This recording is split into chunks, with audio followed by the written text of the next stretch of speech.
Huwag kang mag-scroll. Baka ito na ang mensaheng kailangan mong marinig ngayon. Napapagod ka na ba? Pakiramdam mo ba parang walang nangyayari sa mga ipinagdarasal mo? Pakinggan mo ito.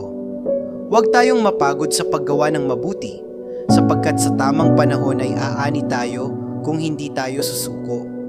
Galatia 6, siyam alam ng Diyos ang lahat ng pinagdadaanan mo. Nakikita niya ang bawat luha, naririnig niya ang bawat panalangin. At kahit hindi mo pa nakikita ang sagot ngayon, hindi ibig sabihin na hindi siya kumikilos.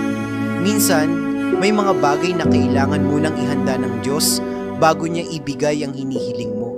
Kaya huwag kang susuko, huwag kang mawawala ng pananampalataya.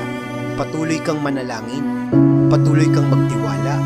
Dahil sa tamang panahon, darating din ang iyong tagumpay. Sundan ang Faith Daily para sa araw-araw na inspirasyon mula sa salita ng Diyos. Amen?